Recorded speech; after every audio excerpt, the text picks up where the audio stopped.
All right. Welcome back to another episode of the Forfeit Fatherhood Podcast, a podcast for fathers by fathers. We talk about the four pillars of fatherhood, which are faith, family, finance, and fitness. And I'm excited again to be on here to do another episode. I'm doing it kind of live. So I'm actually bringing on Instagram. Oh, there they go. Bringing on Instagram followers right now. Couple of little quick housekeeping things. Like I mentioned before, this month we're continuing to talk about community, talking about brotherhood, talking about not having to do this thing alone. Talking about as fathers how we build a community that helps build us, so that we become better men, better husbands, and better fathers. I have been saying accountability, right? Accountability, which is one of the more important things of having a brotherhood or having a community. And I have been super busy this week, so I have not been on here as much as I should have in terms of doing the lives. I think last week I was 6 of 7. This week I think this is the first time that I've been live. So I felt it was only right to do a live podcast episode. No interview today, just me.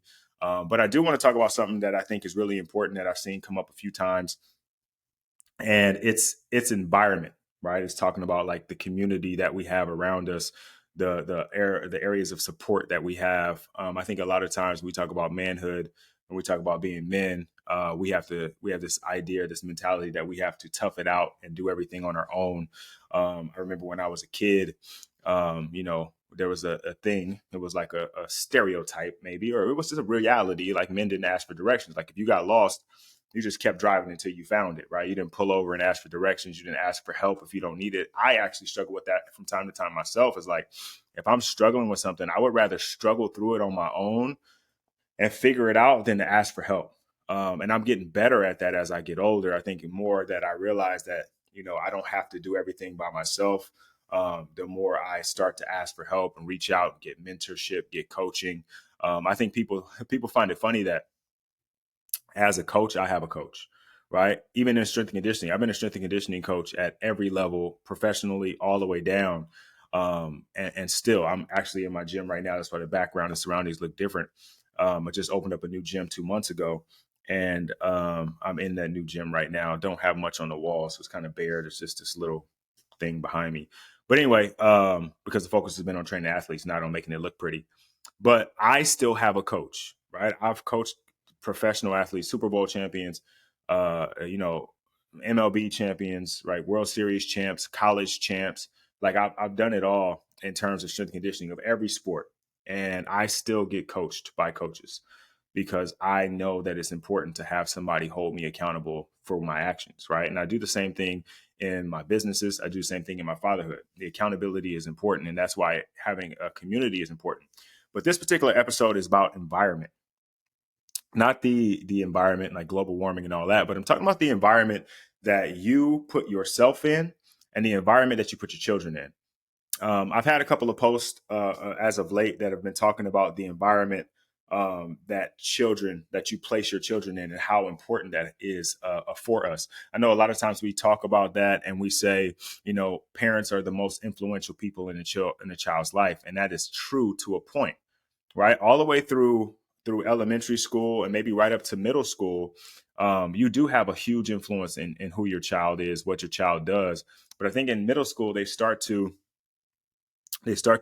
transition a little bit, and those outside influences start taking a little bit more precedence, not more than you, but they start creeping in on your territory, right? When you were the most influential person in their life from the age of birth to probably 12 or 13, now their friends at school start having a little influence. You notice they start dressing a little different. They start saying little cool slang words. They start doing things a little differently because those outside influences are now starting to creep in as they start to find their own identity, trying to create like who they are. So this episode, like an episode I've done before, I'm going to kind of play some videos that you guys may have seen on my social media that are in relation to that. And then on the second half of the episode, I'm going to talk about environment for fathers, what the type of environment that we need to have or we want to have. And maybe I'll mix it up because that'll keep it a little bit more interesting. So this first one, and I actually just posted about it a couple of days ago on my Instagram. I posted Chris Williamson talking about it. And obviously, it got a little blowback because everybody who's a parent thinks that they're the most important person in their kid's life. and you are for a period, but then that starts to fade off.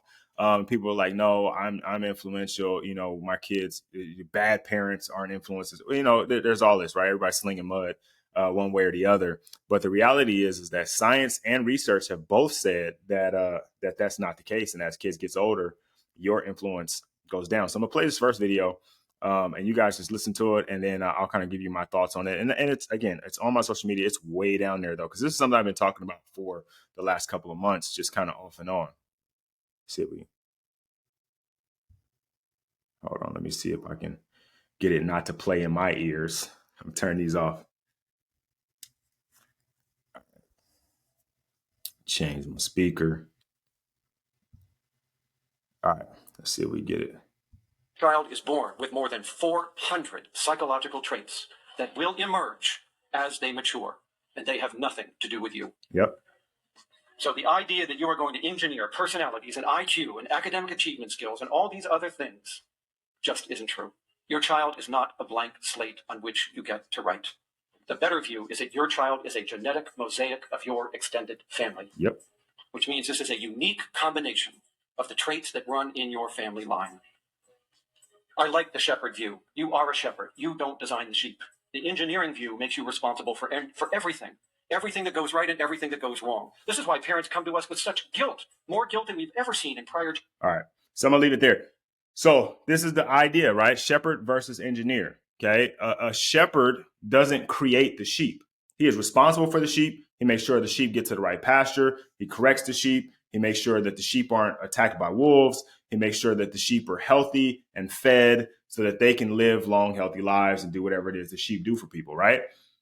An engineer, on the other hand, would be the one responsible for creating the sheep, and then every step of the sheep's life he would have to be responsible for. And that's not necessarily the case, right? With our children, yes, our genetics, our DNA helps create them, but your genetics aren't your genetics alone. They actually come from your whole family line. So you don't even have control over that. So to say when it gets to your kid, all of a sudden you have control, it's tough, right? It's a really big expectation to put on yourself, and it's not realistic for you to say that I am the engineer of my child or my child's life. That's not the case. You're more than likely the shepherd of that child's life, and you have some responsibility for where you place them. Okay, here's the second part of that video, and hopefully it plays right away. Malnutrition. The rest of it is just trivial variation. It's where you live. Why? Because out-of-home influences are more powerful in shaping the life course of your child than in-home influences are. And those out-of-home influences are peer groups, other adults, neighborhoods, resources, schools, and the larger community that you made available to this child. That is how you shape your child's life course. The second biggest influence is also out of your hands, and that's genetics. And you don't get to determine that. But if you think parenting is so influential, let me give you two findings that have been replicated many times. When we follow up twins, we are able to calculate how much of their behavior is due to parenting within family environment. And here's what we find. The peak years of parental influence are below 7. From 7 on to 12, it drops dramatically. After 15, it's 6%. 6% of the variation in a teenager's behavior is how their parents raised them. That's it. And after age 21, it's 0. There is no influence of parenting on any psychological trait after the age of 21. Now, do not mistake what I'm saying. The knowledge your child possesses, what they know, is clearly a function of exposure in the environment. Mm-hmm. But their traits, their abilities, their makeup, their personality is not. Short of abuse, neglect, or malnutrition. All right. So if you didn't catch all of that, right? So basically, as your child grows from 0 to 7, you are the most influential person in their life. From 7 to 12, that begins to change because that child now is spending more time away from your presence, right? They're starting to and I would say they're trying to find their identity at that point, right? If you have a kid that's from 7 to 12, like I have 2 of them right now, and they're both trying to find their identity. My oldest is going into middle school, and I notice on a daily basis, even this morning, she's starting to do things that are different than she has in the past. She's starting to care about how she looks and how she dresses and what's cool and what's the new song and what her friends are talking about at school. Whereas she used to just be like, what are mommy and daddy doing? What is my sister doing? What is my family doing? Now she wants to go and hang out with her friends after school or after their softball games. Instead of going home and just hanging out at the house with me, she wants to hang out with her friends for a little bit before we go home. that's starting to show. And maybe your kid is different, and I'm going to hear the arguments, and somebody's going to message me and DM me and say, well, you should be the most. I still am. I'm still very important to this kid. I am still fully present and available in her life. But the reality is that the outside world is going to start to be more important. Not completely more important, but it's going to gain importance. So maybe I said that wrong. The outside world is going to start to gain importance in their life, because remember, you are not raising children, you're raising adults. So if you don't even like, if you hold on tight to that, right, and hold on tight to the fact that you are the biggest influence, how can you expect them to be productive results? I mean, sorry, productive adults, right? They have to continue to grow and become better, right? It is a little egotistical to think that you are the only influence in their life. Now, how you can help them as your influence starts to dwindle is by putting them in the right environment. What schools are they going to? Who are those friends that they're hanging out with? What like community programs are they in? What are the people that you surround them in? What city do you live in? What's your zip code? What's your neighborhood look like? Those type of things. And that's why I say environment, because those type of things are important. And I posted about this a couple days ago. You talk about a flower or a tree or a rose.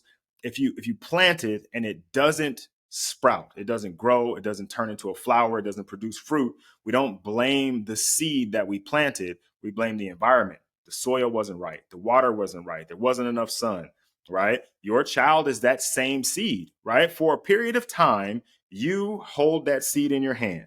That is where you are the most influential. If you don't crush it, you don't drop it, you don't do something to it. But once that seed gets planted, now it's the environment, right? Once that seed starts to take its own identity outside of your hands or outside of your house or outside of your presence, and it begins to be its own seed or its own thing, did you put it in proper soil? Is that the right environment? Did you provide enough water? Did you provide enough sunlight? Is there enough oxygen in the air? Like all of these things that you have to do as that tree starts to grow. Are you pruning it the way you should be? Are you making sure that you're replacing the pot to give it room to expand? Are you doing all the things that are necessary? Because again, the environment that you place them in is super, super important. And I think a lot of times we are so focused on who we are and what we are as parents, and we take this responsibility, which we should, right? Because we are ultimately at the end of the day responsible for who they are, like for our children. But we have to understand that other things come into play, like other things start to happen. Um, I posted the thing by Chris Williamson where he's talking about like the coaches that they have in their lives start to be important, the teachers that they have in their lives start to be important, the other adults, aunts, uncles, cousins, friends of the family start to be important, because they see you as the primary example for who a man or a woman should be. But they are also taking second, third, fourth, and fifth opinions from other people, right? That's why role models are so important. That's why people used to get like upset when I was younger. I remember Charles Barkley had this thing where he was like, "I'm not your role model, I'm not your kid's role model, right? Because you should be your kid's role model," which is true. But the reality is, Charles, is that you're a professional basketball player, and if I play basketball and I see you playing basketball, I'm going to take what you do as the Bible of what I should do as a basketball player. So if you're out on the streets doing something wrong, I'm gonna think, hey, I can probably do that too because Charles Barkley did it. The same thing goes as a parent, right? So you still have to uphold a certain standard as a parent. You can't just go out and be all willy nilly because now the kids only care about what's happening at school with their friends, with their coaches, etc., with their teachers. But you have to understand that some of that control, some of that influence that you once had is starting to slide. And you have to be okay with that. What has to happen now, as where you had an abundance of time to be impactful because that kid was in your house and they had no other resources, now you have a more limited amount of time, and what you have to do is be impactful in the time that you have, because reality is your kids get up and go to school. Most of them, if they're not homeschooled, they go to school for 6 to 7 hours a day. That means already, right, not including the 8 hours that they slept, but then another 6 hours or 7 hours depending on the school, they're out of your influence, right? So now we're already talking about 14 out of the 24 hours of the day are gone, right? They come home, they do homework. Most of your kids are watching TV. Most of your kids are on social media Some of your kids are playing sports. We're talking about another 4 to 5 hours now. So now we're talking about 20-ish hours out of the 24 are gone because they are somewhere else doing something else. So it's really unrealistic for you to think that other things don't have influence on your kids, or to get in the comment section and say only bad parents don't have that kind of influence. You're wrong. It's not true. The majority of your kids' day as they get older is spent away from you. So it becomes even more important that, one, when you have that limited time, those couple of hours a day that you have your kids available to you, that you are also available to them. You are present in the moment. You are physically and mentally, as well as emotionally, present in the moment with your children. Okay.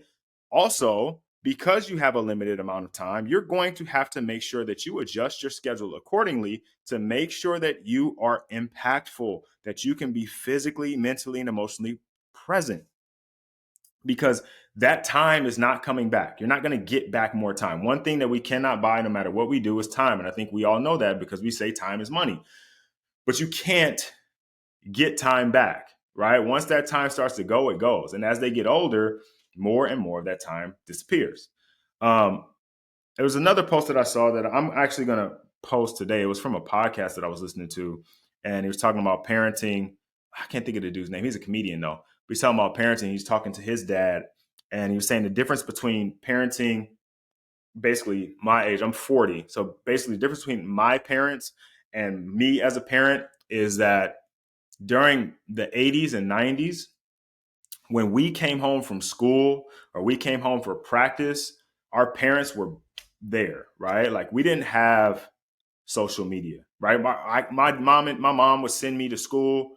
She'd pick me up from school, or I walk home or catch the bus, depending on how old we're talking about. And once I got home, I was home. That was it. Like I would go outside to play, but the street lights came on a couple hours after that. Like I didn't get a whole lot of time, and then I was home, and I was a part of the house.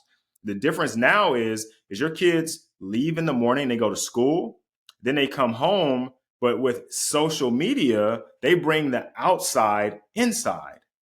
All those things that are happening outside that you're trying to protect them from whatever age, from the time they're born to the time you decide to give them a phone, all these things you're trying to protect them from are now all of a sudden not outside the door, they're inside the room and in their hand, right? So while you think you have control over everything in the world because your ego tells you I'm a great parent, the reality is all those things on the outside have now come inside, and if you're not monitoring it, you are now allowing it in your home, right? And not like I'm saying there's anything wrong with the way that you parent. You do your thing. Your kids watch their movies or whatever.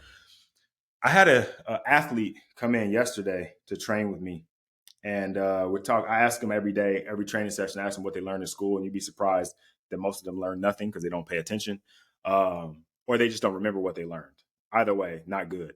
But she said, and this is a sixth or seventh grader. She said her teacher told her to watch Bridgerton because they're talking about that time period with kings and queens or whatever. She told her she can go home and watch Bridgerton, and it would teach her some of the stuff that's going on in that time frame. And I told my wife this last night because I never watched Bridgerton, so I'm asking, my wife, was that like good advice? It sounds like terrible advice to tell a kid to go home and watch TV to learn about something we're learning in school, but nonetheless. And my wife was like, absolutely not. What grade is this girl in? The Bridgerton, first of all, the sex scenes are insane for a middle school, like sex scenes in general, right? But like it's an adult themed show for adults. Like to have a kid go watch that. But teacher told her to go watch it. She has access to it. There's no barriers to it. She can go home. Mom, I'm going to my room. The teacher said that I need to watch something. Boom, watching it. Now she's exposed to the things that you typically would have kept her separated from, the things that you would have kept her away from as a good parent, because you're all great parents. You say that your kids aren't doing this or doing that, but you really don't know, right? Social media and having everything literally be on a phone means all of your fears of the outside world have now come inside and are inside your kid's hand. So when I post something that talks about that level of influence, it's not an indictment on you as a parent. It's not saying that you don't have influence. What I'm saying is, or what it's saying is that your influence decreases as a child grows. And so you have to be more resourceful and more involved and engaged on how you're going to continue to make that impact, right? Knowing what you know. And this is something I talk about all the time. If you know better, you do better, right? If you know that things are different, like when my mom and dad, like when I came home, they immediately got to get me back and start influencing me again. When your kids come home, if you're not in their face, they're on their phone. I'm not saying nothing about your kid. I'm just saying most kids.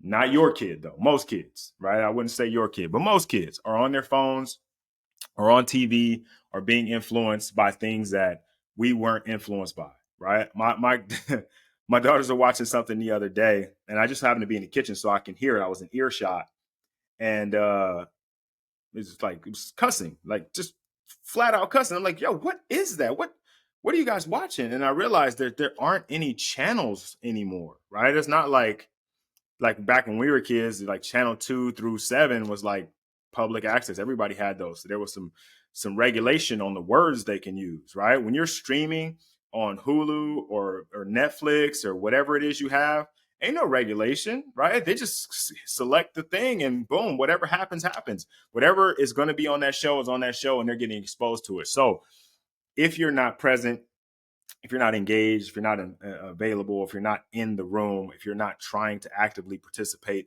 in your child's life, you're going to miss those opportunities to stay impactful. And so you can comment on the post that you are the most important influence in your kid's life. And that's true from 0 to 7. But after that, you start losing your leash on it. And so you need to find ways to continue to be impactful. This is all that is. This all I'm saying is it's an encouragement, it's a call to action, it's a request, it's a hope, it's a dream that you continue to be involved and engaged in your kid's life. Don't just hang your hat on the fact that you are the most important because they ask you for stuff, because they still need you for stuff. You still have to try to work to be as important as you can for your kids. You have to do that, right? Because I have my own kids, right? But for the last 15 years, I've been working with youth athletes from 8 to 18. And I can tell you, I've seen a huge difference in 2007 to 2023. These kids are completely different. A 7-year-old then is very different than a 7-year-old now. And please believe me, a 13 through 17-year-old is, you wouldn't even recognize them. Like it's crazy. Okay. So you guys have to make sure that as society advances, as technology is growing as fast as it can, as artificial intelligence starts happening, as all these things are starting to happen, you have to get back to impacting your kids in the time that you have and understand that that time is diminishing fast. Okay. All right. Here's the second part of environment. Talking about environment for men, right? Talking about the environment that men and fathers have, right? What are we surrounding ourselves with? What is the soil in our lives? What is the sunlight? What is the water? Like what are the things that we're putting into our lives? So I got a couple posts maybe. I was really more focusing on this kid parent piece, but the fatherhood part is important because again, like I said, this month we're focusing on community, and so I got a couple things I'm gonna play, and I think this is one of them. I hope it's one of them, but it's a Steve Harvey thing. Being a man, a little And bit different from being a father. It's the added responsibility. And when you don't see a father in your life, man, it's hard to know that. Now, the easy thing to say is all you simply have to do is be to your child what was missing in your life. But man, do you know how that is, though? That, okay, so my father didn't go to games with me. I'm going to make sure I go to the games with my son. It's more than that. And I think that the fear in men is real. And men want to do the right thing. And most men want to be good fathers. But a lot of men don't know how, and they don't know where to go to get the proper help to learn how. Women have a network. You all have a support system that men do not have. They just don't, man, because we don't talk about our problems. We don't, man, she hurt me. What? Hey, man, pull yourself together, dog. We don't have that, man. We don't go. Women have a support system. I wish men had what women have in terms of support system because we could get more help for young guys that's new fathers where we could teach them how to be fathers. all right, so So Steve's talking about like women have support groups, like they are more open with what's going on in their life, and so they go and they talk to each other and they support each other and they build each other up. In some regards, women are probably women's most worst enemy, but also their best friends, right? Because they will relate to each other and they're not afraid to share uh what they're experiencing with another woman, and they share their common frustrations and they work together more so than men. For whatever reason, men have, through society and through pressures and societal pressures, we've gotten to the point where we are trying to do everything on our own, even if we have no idea how to do it. We might Google it, we might hop on YouTube and YouTube University it, but as far as like reaching our arm across and talking to another guy about it, he gonna think I'm weak, or he's gonna think I'm not knowing, I don't know what I'm talking about, or he's gonna think I'm scared, or we're so afraid that somebody's gonna think we're afraid that we'll we'll suffer in silence. And I think when we have, like I have the coaching groups and the fatherhood groups that I work with, it the best part about it is not like, because I am just a man, right? I'm not anybody special.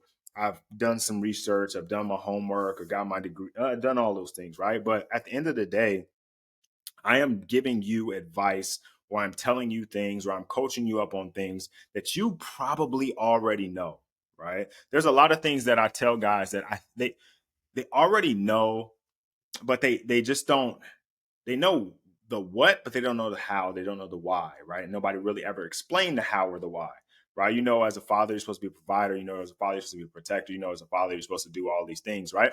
But you don't really know how or why. You just go with the what. Okay, I'm a man. This is and then you don't really know like what's the how behind it, what's the why behind it, and then we don't ask and nobody shares openly, right? That's the whole purpose of this podcast and this page, is to share all of these things that we don't otherwise see. I'll be completely honest with you. Before I started on this mission, before I started on this journey, before I started to really focus on my purpose as a father, to focus on my purpose to help build other fathers and help build other men, I didn't see none of this stuff. I'm still now having to actively go pursue it. I'm still now having to actively go talk to people, seek people out, message people, talk to dudes on the street. I see an old dude with a kid or a grandkid, and I spark up some conversation, because in that grocery line, he might drop a gem on me that I can use with my family. But men don't do that, right? We just don't share, we don't conversate, we don't talk, we don't do what we need to do in order to build each other up.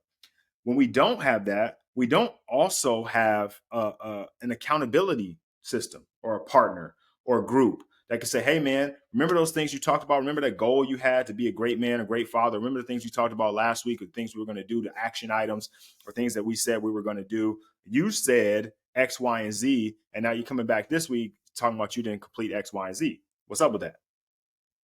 Right?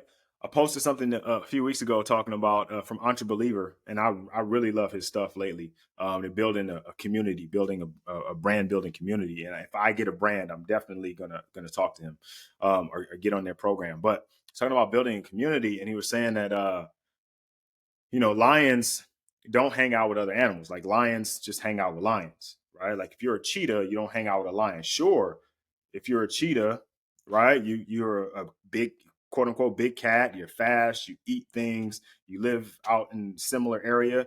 But lions and cheetahs don't hang out together. They're both cats, but lions and cheetahs don't hang out together, right? Because the standard for a lion is lion, not cheetah. It's not just being a cat. The standard for a lion is lion, right? And so for men, for fathers, for husbands, if we aren't surrounding ourselves with people who have a similar standard of being, or at least are trying to get to a level, or trying to get to a point in their life where we want to be better, want to be stronger, want to be more involved, more impactful, we're not surrounding ourselves with people who also want to do that, then the standard gets lowered, the bar gets lowered. Like I want to be around a bunch of lions.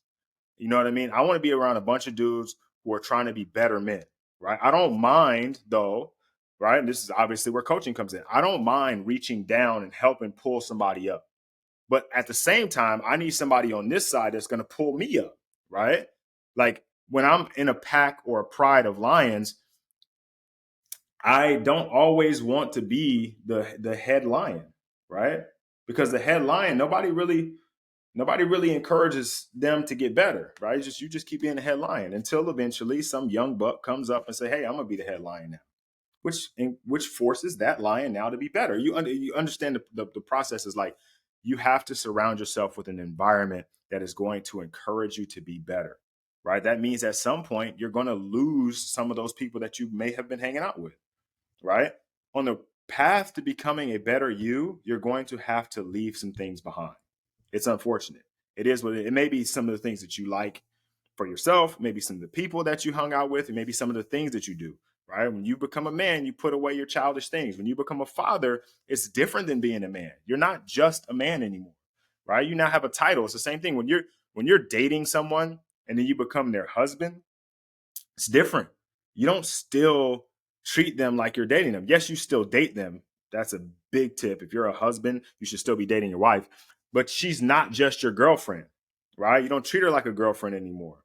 There's some real responsibility. And the same thing becomes when you're a father. You don't just get to be a man anymore. You have to be a higher level man. You have to be a higher functioning man because your title now it means that it means more, right? You went from being just a guy working the front desk to now you're the manager, right? You were working in the mail room, and now you've gotten promoted to be a father, right? Now you're in a corporate office, you're in the C suites, right? And so as somebody who's now responsible for multiple people who live underneath you or work around you, or whose being depends on you, then you have to be a better you.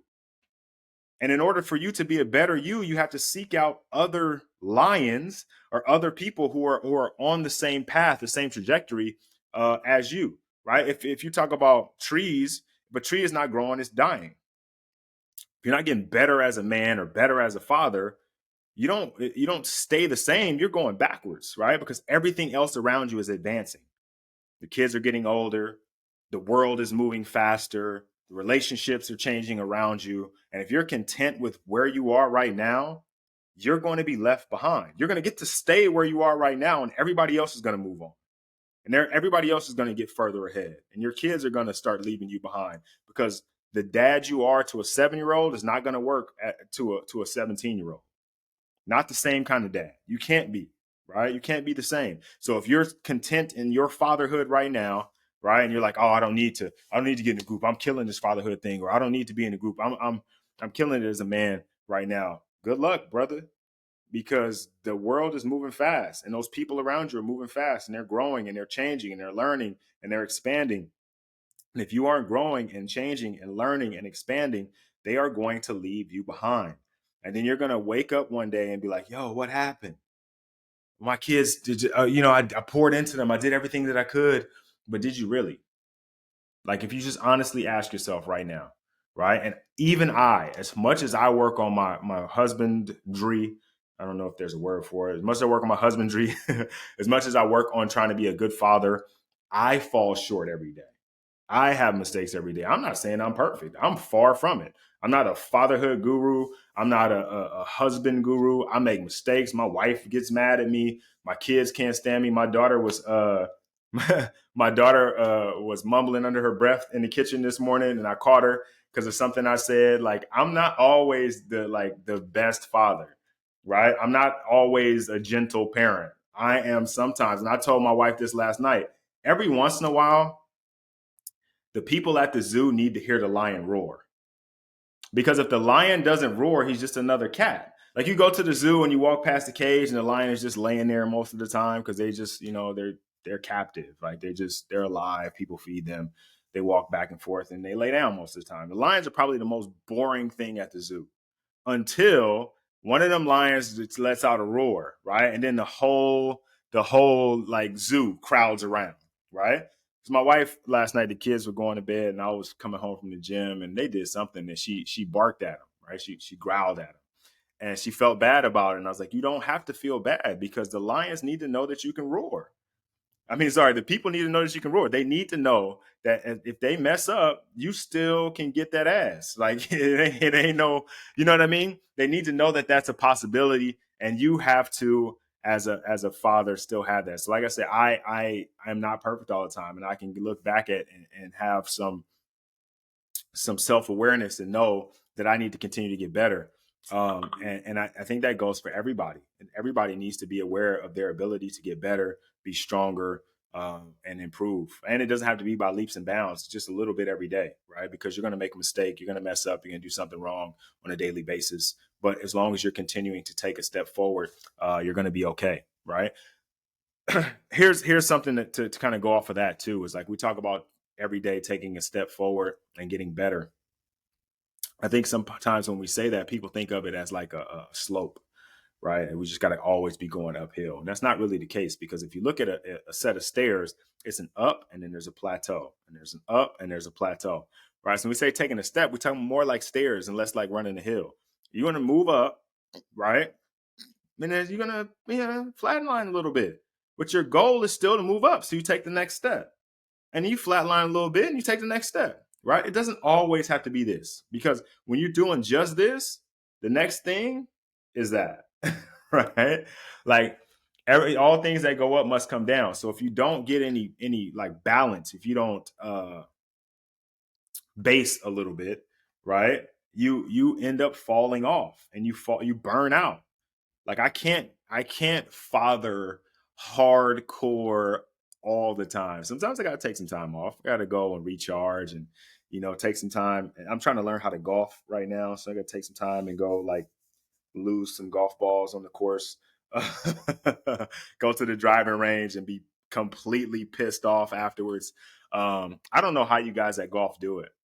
Yeah, it's the most frustrating thing ever. It's like, and then when I get it good, I'm like, yes. And then the next swing is like, but I'm gonna get better at it, man. I'm gonna keep working at it. Like, it's an up, right? Good swing, flat. Good swing, flat. Anyway, so back to environment again. Talking about this all week. I gotta actually get up out of here. I gotta go because I got an event that I gotta make it to. But anyway, um, check your community, check your circle, see who you have around you. Is it enough to support you and get you to the next level? Right?